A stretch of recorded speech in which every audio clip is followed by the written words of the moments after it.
Okay, so now we can continue where we left off this morning. We're going to look at the explanation of these slightly cryptic verses and see enigmatic cryptic verses and see what comes out of this. So this explanation is found in the Numerical Discourses, the sixth chapter on sixes, and number 61, and the sutta is called In the Middle. Majje is the name of this particular sutta. So let's see what happens.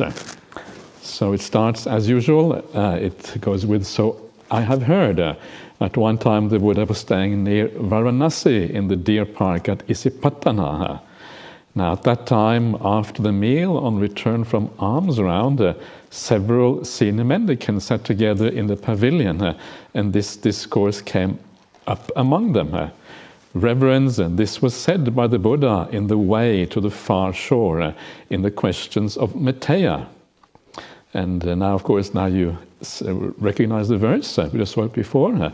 A thoughtful one who has known both ends and is not stuck in the middle. He is a great man, I declare, and he has escaped the seamstress here. So then the question is, what are these ends, and what is the middle, and what is the seamstress? And this is what is kind of going to come up, and we will see the number of different explanations for this enigmatic verse, and we'll try to kind of understand what is going on here. And this sutta is spoken at Varanasi in the deer park at Saranath, and so this is quite a rare place for the suttas to be spoken. Not sure why it is there, but it doesn't really matter. And it's one of the places you can go in the present day. Go to India and you can go to the deer park in Saranath, and it's actually a very lovely, beautiful place. And so it's again, you kind of get in touch with the Buddhism from the ancient days. You get a feeling of kind of stepping back in history when you go to some of these places.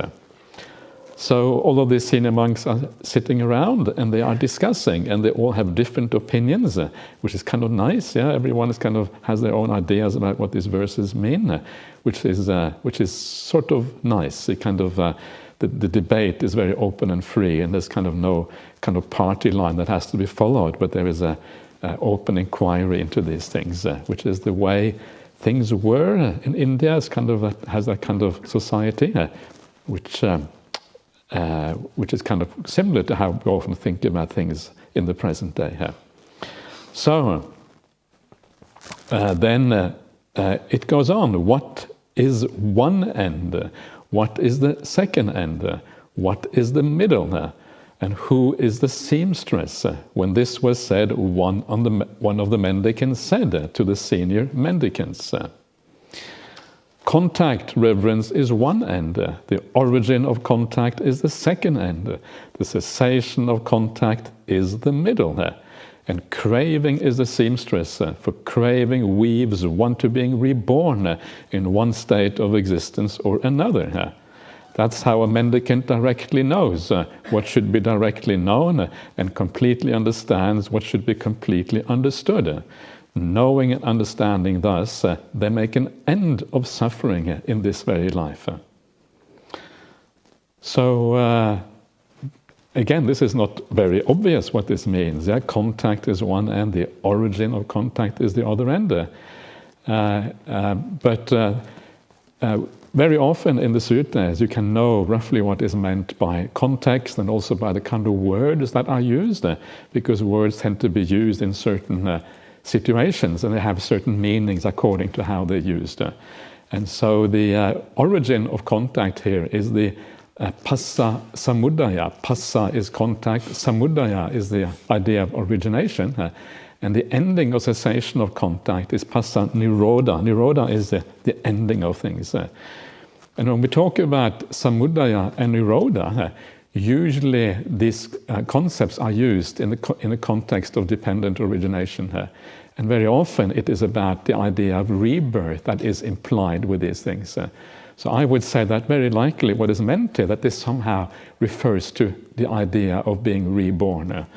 And that also makes sense because it talks about craving, weaving one to being reborn in one state or another. It's like you are creating, like a tapestry, you're creating this future life, yeah? You're creating these various characteristics of a being, and you're weaving that future life, weaving the kind of outcome and the various things that happen in that life. And that seems to be, so I think that is kind of the most likely meaning of this verse, or this interpretation. It can be seen in different ways, but that I think is probably the most likely one. And so then, when you say that contact is one end, and the origin of contact is the second end, what you're saying is that there's contact in this life, and then there's the origin of contact, when contact originates in the future life, when you get reborn in that future life.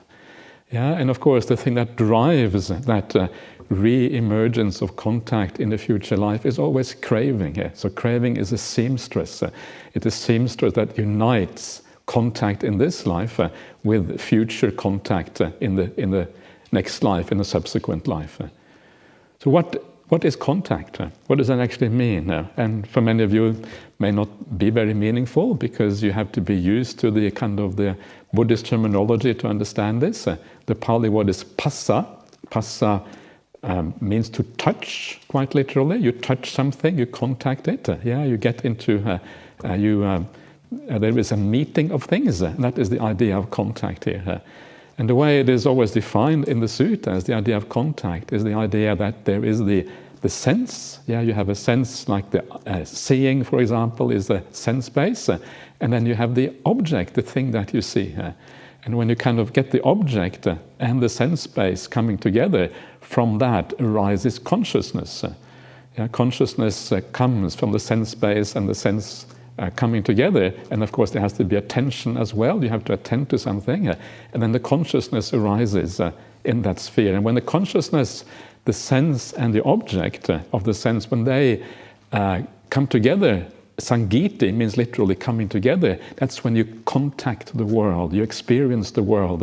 There is sense impression, yeah, something happens, and you can actually just call it experience, if you like. At that point you experience the world. So one simple way of thinking about contact or passa is as experience. You experience something through one of the six senses. Right? So there is, in this life, there is experience. That's basically what it means. So there is experience in this life, and then there is the origination of experience. That will be experience in a future life. And how is experience in this life connected with experience in your next life? Well, it is connected through craving. Craving is a seamstress.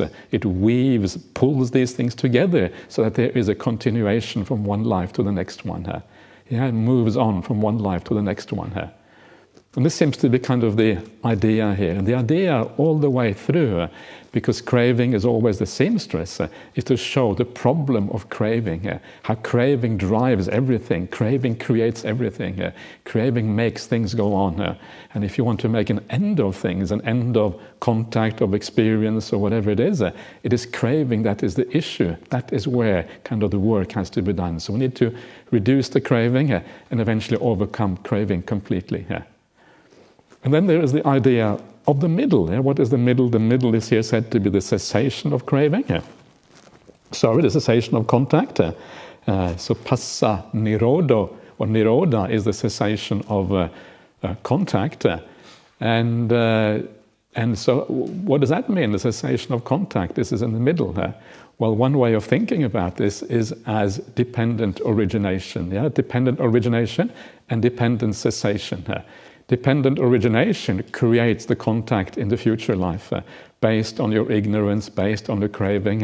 It drives the cycle onwards, including rebirth and all of these kind of things. That is the purpose of dependent origination, showing you how suffering is perpetuated in the future through craving via rebirth. Rebirth is the thing that makes it happen again and again. Craving is the driver that projects the consciousness onto a future existence, and the result is suffering, the result is dukkha. So then the opposite of dependent origination is the idea of dependent cessation. right? If the process of dependent origination is driven by ignorance, by delusion, by not really understanding what is going on, that is why we crave. We crave because we don't understand. We are ultimately craving for suffering. We're craving for things that are really silly, that are useless. And then when you see that, when you get an insight into the nature of reality, the nature of your mind, and all of these things, then that insight is the opposite of ignorance. So you gain vidya, you gain understanding instead. And the moment you gain understanding, this whole origination turns into cessation instead. So ignorance ceases, when you understand, because ignorance ceases, you stop craving, because there's nothing really to crave for anymore. You understand that you were deluded.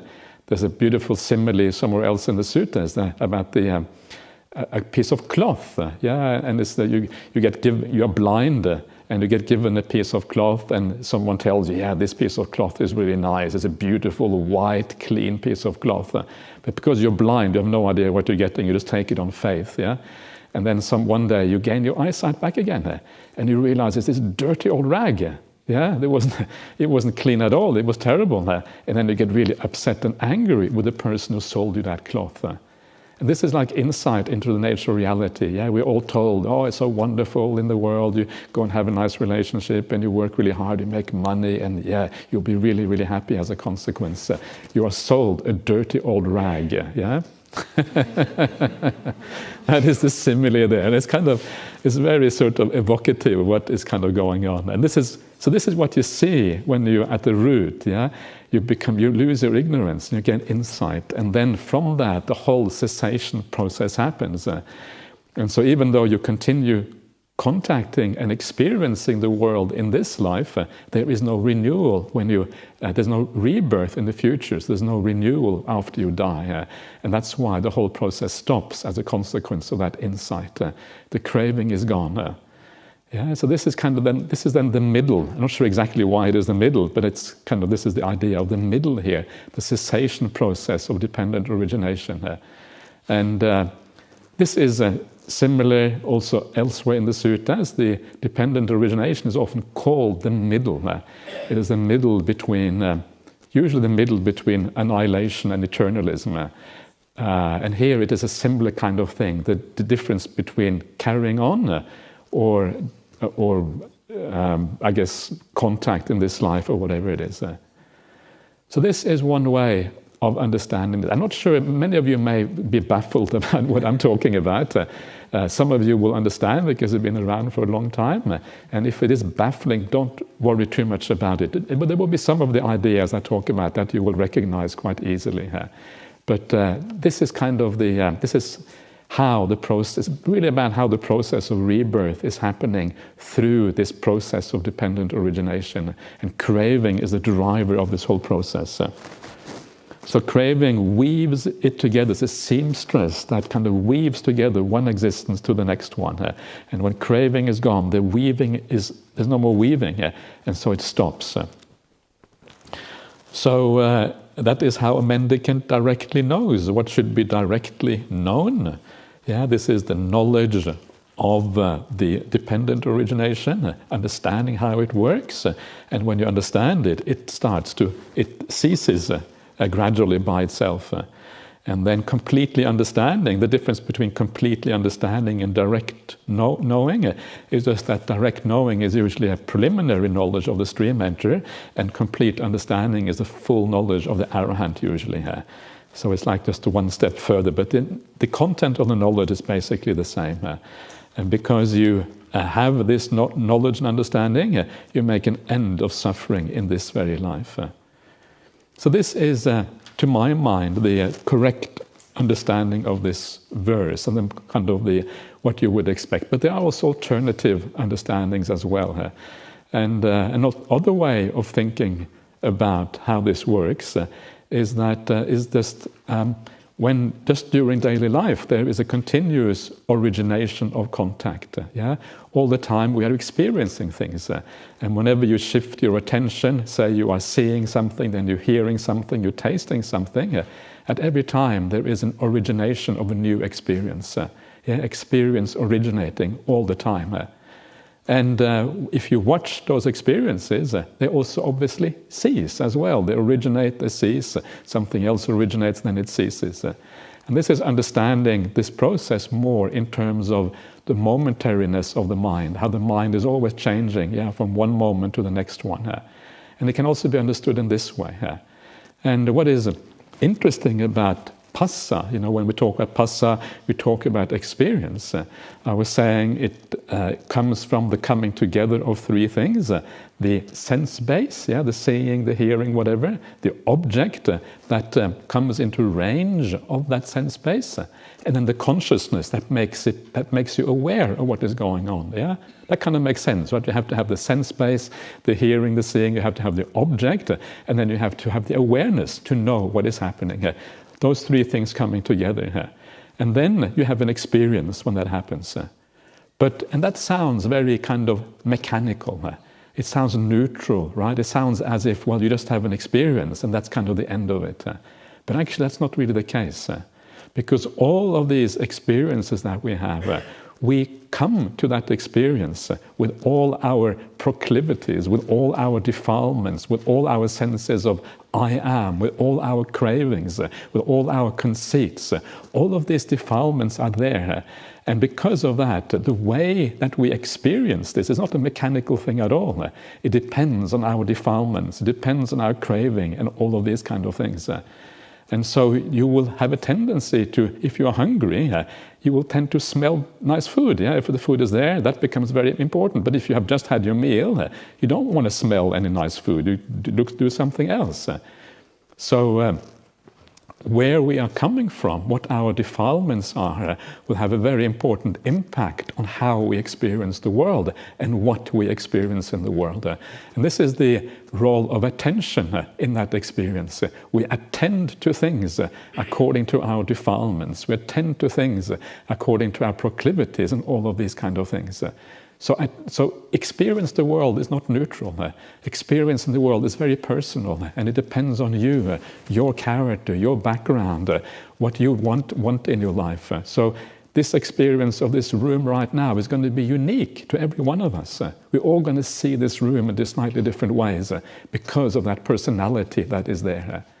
So in this context, what this means is that when we contact the world, we react to that world in a certain way. And because we react to that world in a certain way, when the next contact originates, that will depend on those defilements, depend on those interactions that we had before.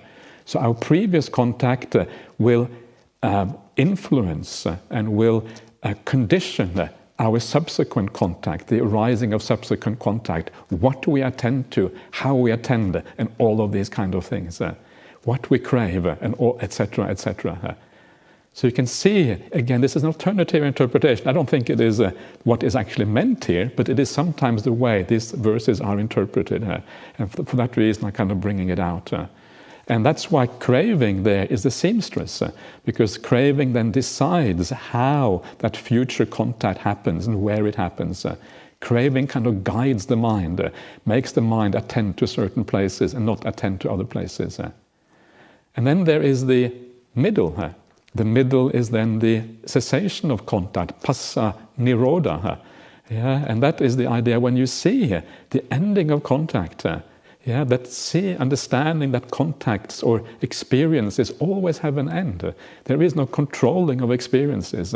The more you see that, the less interested you become in those experiences, because you understand that these things cannot be sustained. You cannot always have happy feelings. You cannot always get things the way you want them, because everything must cease. And this is the idea of passa nirodha, the cessation of contact.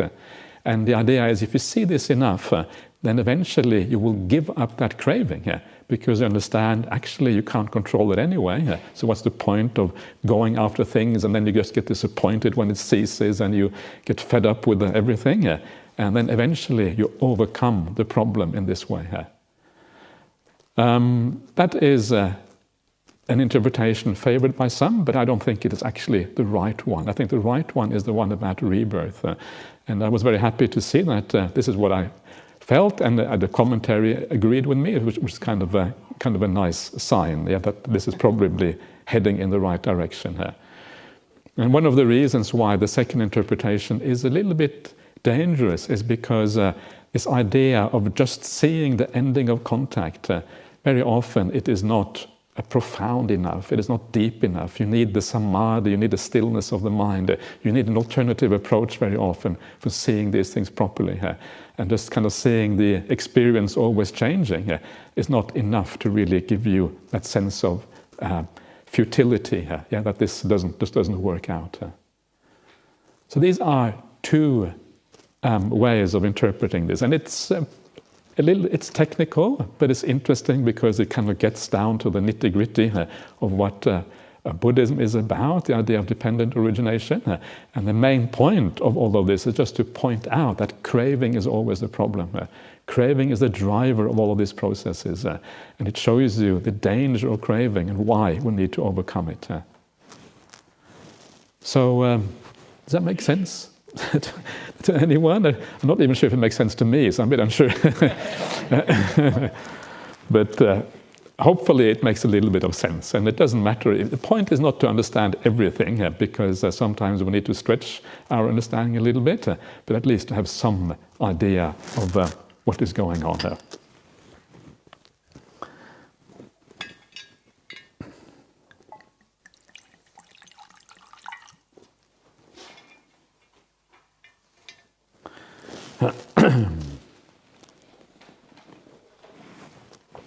Okay, so that is the first monk.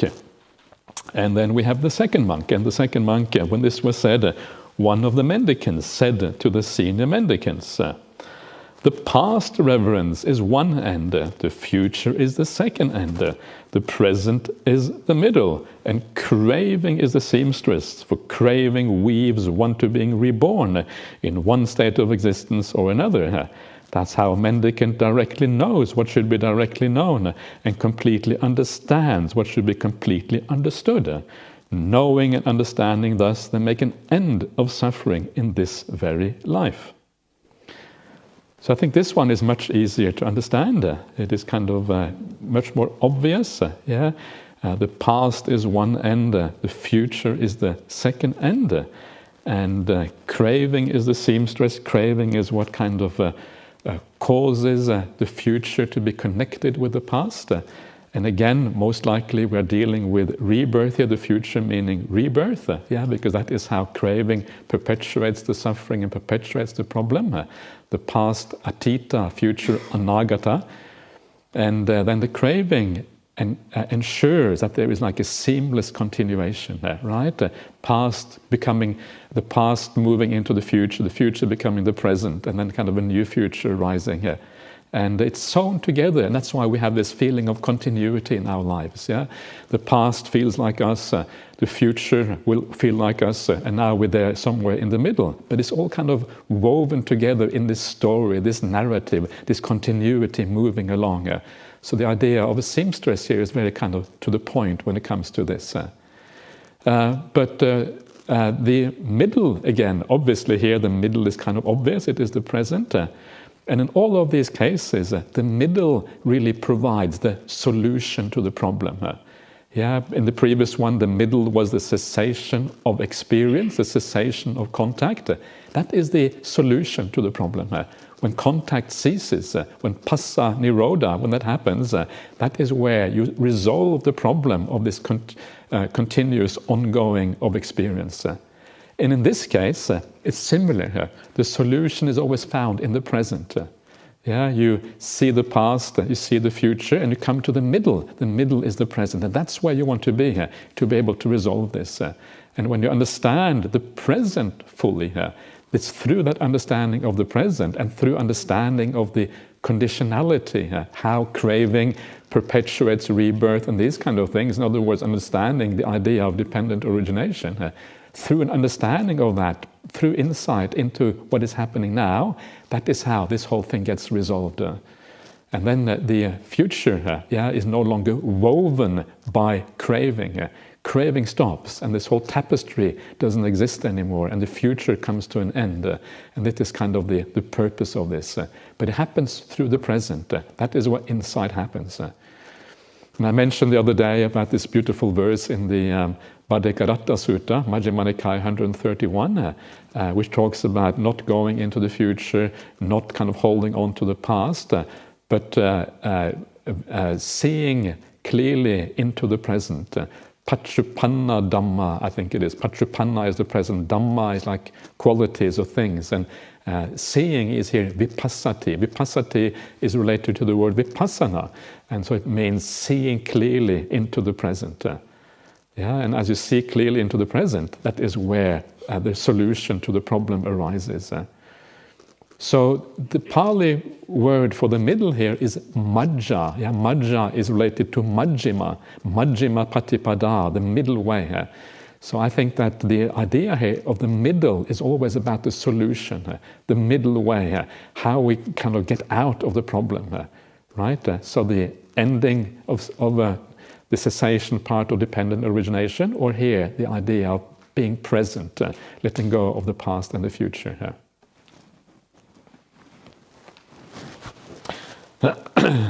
All right, let's go on to the next one. When this was said, one of the mendicants said to the senior mendicants, pleasant feeling, reverence, is one end. Painful feelings is the second end. Neutral feeling, or this is, if you like, neither pleasant nor painful feeling, is the middle. And craving is the seamstress. For craving weaves one to being reborn in one state of existence or another. That is how a mendicant directly knows what should be directly known and completely understands what should be completely understood. Knowing and understanding thus, they make an end of suffering in this very life. So here we have the three kinds of feeling. In Buddhism we talk about three kinds of feeling: pleasant, painful or unpleasant if you like, and then neutral, or if you like, neither pleasant nor painful feeling. And these are the standard kind of categorization in Buddhism according to how we experience the world. And here you have pleasant feeling being one end and painful feeling being the other one. These are the two ends. And they are then connected by craving. Craving is what kind of brings these feelings together. And the reason for that is because our lives revolve around pleasant and painful feelings. Not only does it revolve around that, but when there is pleasant feeling, there must also be painful feelings. When there is painful feeling, there must be pleasant feelings. These things always go together. They cannot really be separated from each other. It is one of, just by the way, it is one of those conundrums when you come to the fourth jhana. It says that you go beyond painful and pleasant feelings. And it's kind of weird because you're supposed to have left behind, painful feelings a long, long time ago. How come that occurs in the fourth jhana? And the reason is because they go together as a pair. They're like a unit that goes together. And so when they both cease, that's when the pair is completely gone, even though part of it has disappeared a long time ago. They always tend to go together. So, and it is craving that is the outcome of these feelings, right? Because when they are painful feelings, we reject it. It's like a negative craving of aversion. When it's pleasant, we want more of it. This is the positive craving of kind of wanting more of these things. So craving is always there around both painful and pleasant feelings, always moving back and forth between the two. And this kind of whole process driving onwards and then into rebirth, etc., etc. But there is this other feeling which is there, which is in many ways much more interesting. And this is the neutral feeling. The neutral feeling where the positive feeling is gone, the negative feeling is gone. And there is very little craving when it comes to neutral feeling because it is neutral. So there is the craving tends to go away. The craving tends to always be associated with painful feeling and happy feelings. And very often we don't even understand neutral feelings. We don't even notice it. It's like we are ignorant about the neutral feelings. We don't understand the happiness and pleasure that comes from these neutral feelings. But according to the way that the Buddhist path works and the way the mind develops, the highest kind of feeling you can experience is precisely neutral feeling. this is actually superior to pleasant feeling. Of course, it's superior to painful feeling, but it's also superior to pleasant feeling here. This is kind of weird, isn't it? And this is what you see when you see the hierarchies of the jhanas, for example. You come to the fourth jhana. The fourth jhana is neither painful, not dukkha nor sukha, yeah? Neither painful nor pleasant, and that is a higher kind of feeling. The upekkha, the equanimity, is higher than these other feelings. And it's really hard to understand how that can be possible. How can neutral feeling be so delightful? And the reason we can't understand it is precisely because of avidya, ignorance. We haven't, our experience is just too limited to really understand what is going on. But once you start to unravel this whole thing, and once you start to move in that direction, you start to understand the superiority of neutral feelings.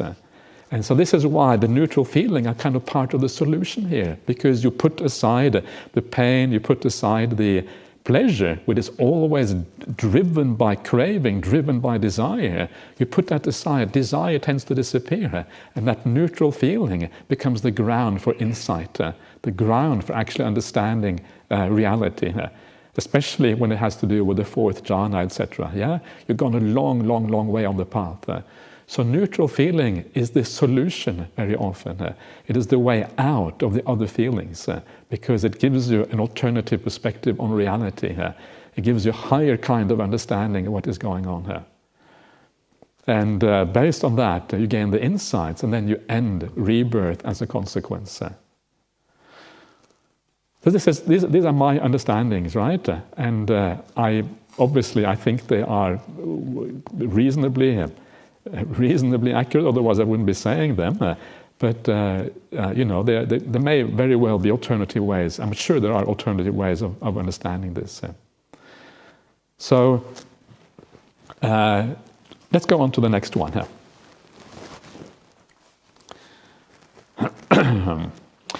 When this was said, one of the mendicants said to the senior mendicants, "Name reverence is one end, form is the second end, consciousness is the middle, and craving is the seamstress. For craving weaves one to being reborn in one state of existence or another. That's how a mendicant directly knows what should be directly known, and completely understands what should be completely understood. Knowing and understanding thus, they make an end of suffering in this very life." So this is even more kind of obscure, right? And really hard to to know exactly what is going on here. So name and form. Name is nama in Pali. Form is rupa, rupa and nama. Consciousness, vijnana, of course. And name and form is the fourth factor of dependent origination. Nama rupa is found there in dependent origination. And what is name and form anyway? What does it actually mean? And it's interesting, and the reason why it is interesting is because it is found almost solely, almost only within dependent origination. This word, this compound nama rupa, is not really found anywhere else except for dependent origination. And that's fascinating. And it seems to refer back to the previous religions in India, the Vedic religions, the Brahmanical religions, which also use similar kind of terminology, name and form, and they use that for a very specific purpose. And in the Vedic religions, name and form is what makes you an individual, right? It individuates you. It it takes you out of the rest of of the world, and it makes you into who you are. And that makes sense, right? Who are you? Well, we have a name and you have a form, and we recognize each other based on name and form. That's how we are individuals, right? We emerge from the background or from the rest of existence through those characteristics that are peculiar to us, and they can be summarized as name and form. This is what makes you into an individual. And this is one of the interesting things about dependent origination, is that consciousness is said to be the condition for name and form. And then name and form is the condition for consciousness. And they are mutually dependent on each other. And what that means, and this is kind of the critique of the Buddha of the Vedic religions, what that means is that consciousness depends on individuality. Yeah, if name and form is individuality, then if there is going to be consciousness, it always relates to an individual. Consciousness and individuality go together. And the reason why this is so important is because according to the Vedic religions, the idea is to experience universal consciousness. According to the Vedic religion, if you can kind of see the whole universe, but behind that universe, the universe is like an illusion, and behind that there is like universal consciousness. And our personal little consciousness, the personal self, the Atman, or whatever you call it, is really just part of that universal consciousness.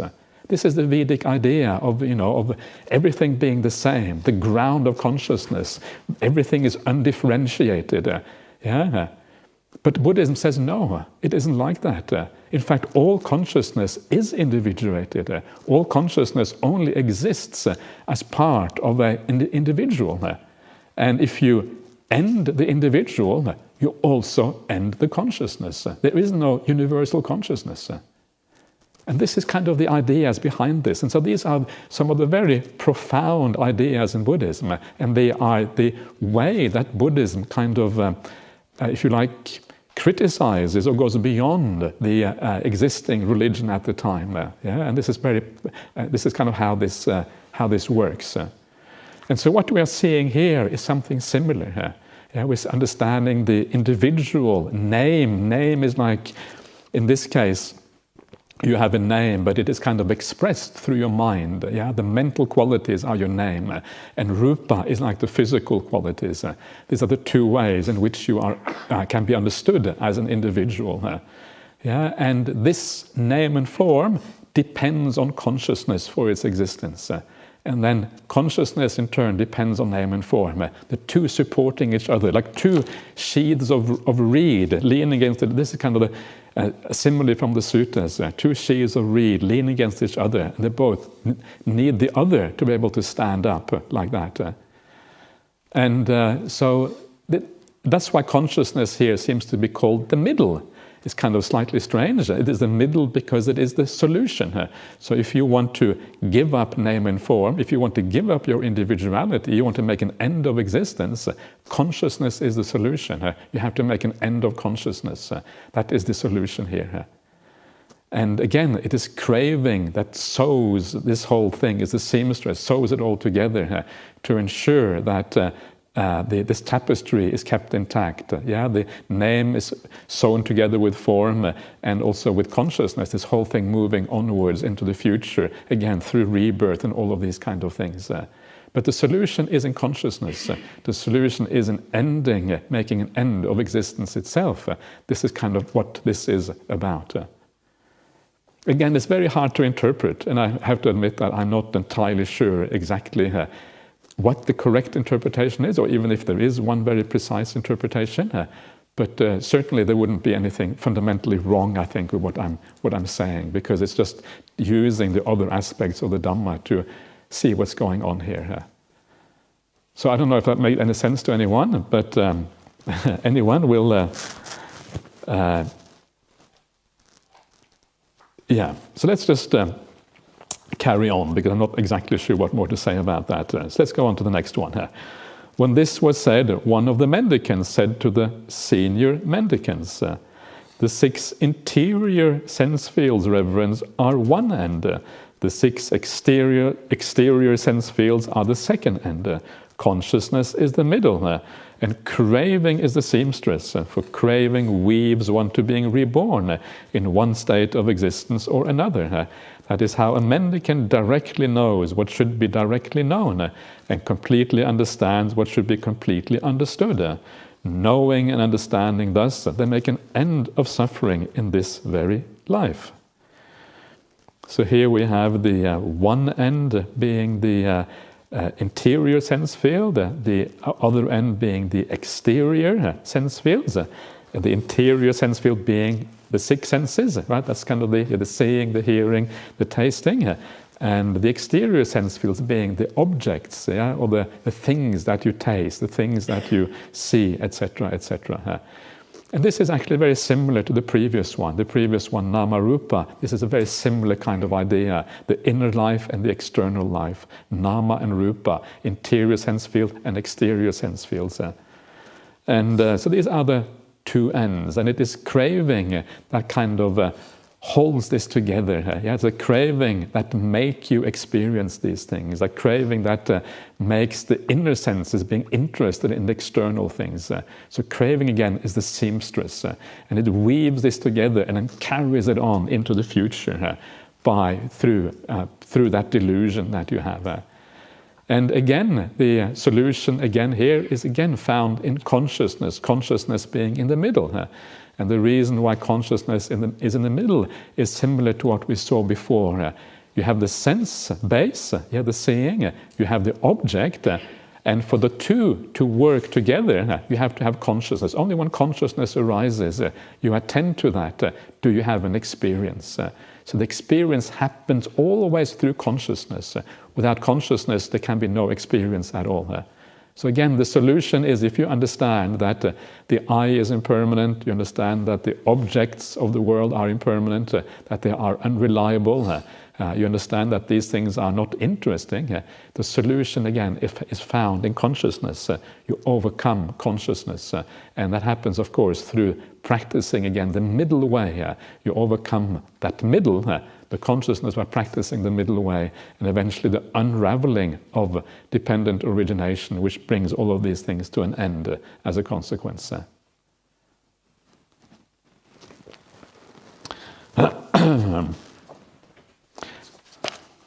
All right, so let us come to the last one.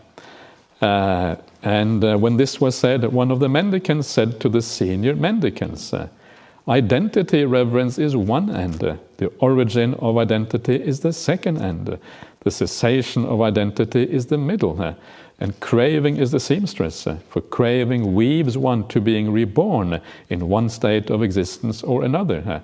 That is how mendicant directly knows what should be directly known and completely understands what should be completely understood. Knowing and understanding thus, they make an end of suffering in this very life. So here we have this word identity. The Pali is sakkaya.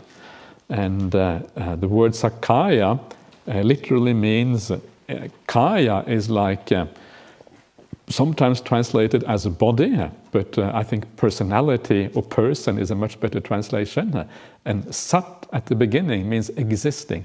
So it means like an existing personality, an existing person. It's in other words, the idea that there is something more to us than conditioned phenomena, the idea that we have an identity, we have something that persists over time, an inherent essence, which is the real us. This is what the Sakkaya is about. And you may have heard the word Sakkaya Ditthi. The Sakkaya Ditthi is the view, identity view, the view that you have an inherent essence, the view that you are a real person within. This is Sakkaya Ditthi. And this is one of the fetters, it is called Sangyojana, that is abandoned when you become a stream enterer. The moment you become a stream enterer is like the full insight into the nature of your mind. The moment you have that, you know that Sakkaya Ditthi, the view of a personality, the view of a real person, you know that to be false because you see the emptiness within her, you see the non-self within, you see the impermanence within her. And so Sakkaya Ditthi, for that reason, is given up when you become a stream enterer. So here we have Sakkaya is one end, the personality, the idea of personality is one end. The origin of personality is the other end. And so here again, what we are dealing with is obviously the rebirth process, right? So we have the view of Sakkaya here in this life, I exist in this life. And then that view, because of craving, because of the desires, whatever, that view then carries on and you get reborn in the future. And you take that, you carry on the personal existence in this particular way. Sakkaya, the origin of Sakkaya here is the origination in a new life when you kind of get reborn. And craving, of course, driving this process, because this underlies the whole idea of an existing entity, although this is driven by craving, driven by the wrong view of the world, this feeling that we are someone. And then the middle is the cessation of Sakkaya, is when you understand that actually this is all an illusion. There is no real self. It is empty inside. You see the impermanence of all the phenomena. There's nothing there. That is the real you. And that is the cessation of Sakkaya, coming from inside, coming from practicing the middle path. And again, that becomes the middle way. And then when you see that, all craving is gone. Because all craving is gone, there is no rebirth as a consequence.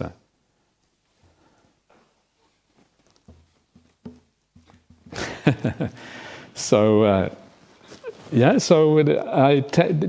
don't worry too much if some of these things are not crystal clear, because these are quite profound things, and it is not very difficult really, but it's just that it is kind of, you have to be get a bit used to some of these ideas, used to looking at these things in the right way, and then after a while it becomes clear what is going on. So let us finish off the sutta, and then I will maybe just discuss a little bit how to reflect on this in a useful way, so it actually can be kind of incorporated in your practice, if you like. When this was said, one of the mendicants said to the senior mendicants, "Each of us has spoken from the heart. Come, reverence, let's go to the Buddha and inform him about this. As he answers, so we will remember it." "Yes, Reverend," those senior mendicants replied. Then those senior mendicants went up to the Buddha, bowed, sat down to one side, and informed the Buddha of all they had discussed. And they asked, "Sir, who has spoken well?" And so it's like a competition, who got it right and who got it wrong, kind of. But no, of course, and the Buddha, of course, replies, "Mendicants, you have all spoken well in your own way. However, this is what I was referring to in the way to the far shore, in the questions of Maitreya, when I said, the sage has known both ends and is not stuck in the middle. He is a great man, I declare. He has escaped the seamstress here." So again, this idea that you have all spoken well is a beautiful idea, and it shows you that there are sometimes many ways of understanding these enigmatic sayings, especially the verses. The verses are there for inspiration; they're not there to proclaim things accurately, and it does not have verse works. So that's kind of interesting in its own right. But now we come to the Buddha's explanation. And then the Buddha says, "Listen and apply your minds well, I will speak." "Yes, sir," they replied, and the Buddha said this. I like this idea that the Buddha says, "Listen and apply your minds." It's kind of beautiful. I apply well, I will speak.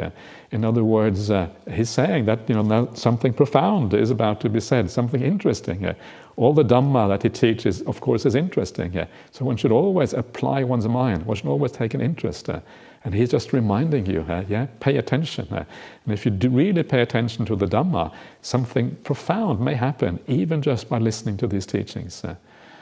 And this is what you find sometimes in the suttas, people listening to the teachings and getting some really profound and beautiful insights when they suddenly they grasp what is going on here. So that's just what the Buddha says. He says, contact, mendicants, is one end. The original contact is the second end. The cessation of contact is the middle. Craving is the seamstress. For craving weaves one to being reborn in one state of existence or another. That's how mendicant directly knows what should be directly known, and completely understands what should be completely understood. Knowing and understanding thus, they make an end of suffering in this very life. So the Buddha agrees with the first monk. And he has that same, basically says the same thing.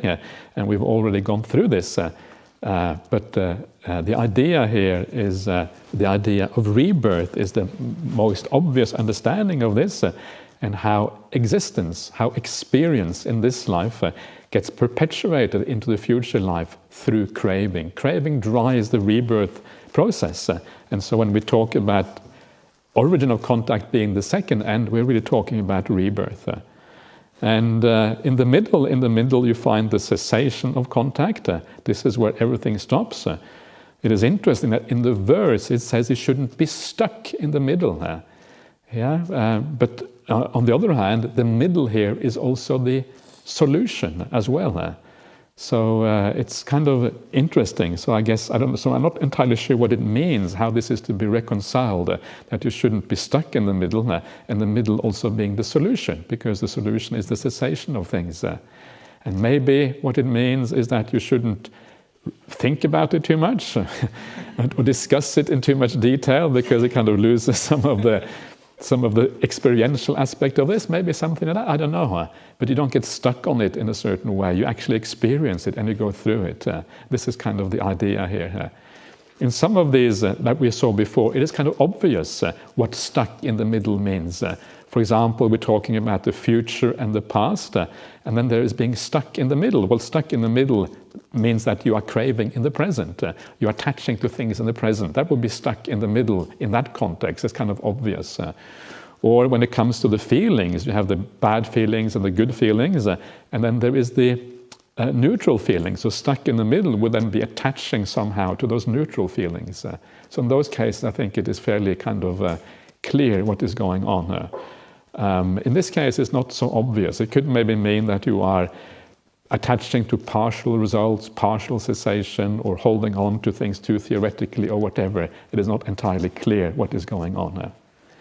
So what is the kind of the purpose of all of this? What are we trying to kind of, what is the Buddha, what are we trying to get to with all of these ideas here? And I think the whole thing is just a reminder that people approach the Dhamma in different ways. We all come to these things from different kinds of understandings. And in those days, presumably, the monks would discuss the Dhamma. They would talk about contact, passa, experience. They would talk about identity view, the personality view, sakkaya.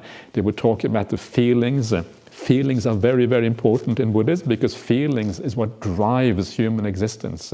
So feelings are almost always included when there is insight in one way or another. Because this is what drives us. Craving is always based on feelings. So if you understand feelings, you understand what motivates our existence, what drives our lives. This is what gives life meaning and purpose, is feelings. Positive, negative, and neutral feelings. Always part of this. So people coming to this from all the different angles, the sense spaces, internal and external, and nama rupa, which is maybe more for the Brahmins, because the Brahmins would also go forth and they would use the terminology they had in those days. And in all of these cases, regardless of how you look at the Dhamma, it comes back to one very simple idea, and that is the problem is always craving. Craving is the thing that draws everything together. Craving is what makes this tapestry of the future. When you crave, you're building up your future lives, quite literally through craving. You're building up your future personality. Because you crave and you act on that craving, you're building up certain character traits, and that will be your inheritance in your next life when you get that. Sometimes you read this very kind of slightly late Buddhist ideas. There's a famous book in the Khuddaka Nikaya, the shorter Nikaya, called the Vimana Vattu. The Vimana are the heavenly mansions, and the Vattu here is like the stories of the heavenly mansions. And according to the Vimana Vattu, there's like whenever you do a good act, you make an offering or you say something kind, your mansion in heaven becomes a little bit bigger, right? Growing like as you do this. And it's not entirely wrong, right? Because this is kind of what we are seeing here. It's a very materialistic way of thinking about it, but it's also not entirely wrong. Because that seamstress, that weaving, you are actually weaving your future experiences right now through your cravings, through your actions, through how you're living. And if you're living really well and you really want a mansion in heaven, you probably get a mansion in heaven, right? With whatever kind of appurtenances and characteristics that you want. So it all comes back to this idea, that we are creating the future now. Craving is creating the future one way or another, and that is the real problem. And then understanding that problem, understanding why it is unsatisfactory, understanding where the real happiness lies, you undermine that craving, and eventually you overcome the craving entirely. That is, I think, is the final answer, what we're seeing here. And it also brings in the idea of dependent origination as well. That is also kind of in the background here, because dependent origination is what drives this whole process. And of course, according to dependent origination, the reason why we crave is because we misunderstand, because we are deluded. And because we are deluded, we also always end up doing stupid things. It is like in ordinary life. If you are deluded about things in ordinary life, you end up doing silly things. It is kind of very simple. If you are deluded and you think that breakfast is at 8 o'clock, you come down, breakfast is gone. Wow, the suffering, right? That's real suffering for you. Delusion leads to suffering, right? This is always the case. If you have the wrong ideas about the world, suffering is a consequence. It is always true, because we do the wrong thing. We do that which doesn't work. And it's exactly the same thing on the spiritual path. Because we are deluded, all we do is gain more suffering for ourselves. And this is what dependent origination shows. It shows how delusion and misunderstanding perpetuate suffering, goes on and on and on. And this is why wisdom is so important. Because when you are wise, when you see things in accordance with reality, then you can make good choices, because you know what is right to choose. Without that wisdom, you haven't got a clue. So wisdom is critical to be able to make good choices. And that's why happiness and wisdom always go hand in hand. It is not that you become really wise and then you have to suffer as a consequence. It is not like that. Wisdom and happiness always go hand in hand. That's kind of good news, isn't it? Otherwise, you have a problem. When you see things according with reality, you can make good choices. If you don't really know or understand reality, how on earth are you going to make good choices? It's impossible. This is why all of Buddhism is aimed at the kind of wisdom that sees things as they actually are. And the root of that is understanding non-self. And when you see non-self, craving must come to a stop, because you understand that craving was based on an illusion in the first place. So anyway, so that is that sutta, which is actually to my mind very interesting, and please keep on reflecting on it, and hopefully you will find some use of that sutta. And it's always nice to do something slightly different. And that is really the end on the section of what I would call right view. So we ended up with some very refined right view towards the very end. And then when we continue tomorrow morning, we're going to kind of move over and move on to more the practical side of things. What to do? What are the consequences of right view? How does that motivate us to live and practice in the right way? So that is all for now. So please keep on enjoying yourself, and we'll see you back here at 7 o'clock this evening.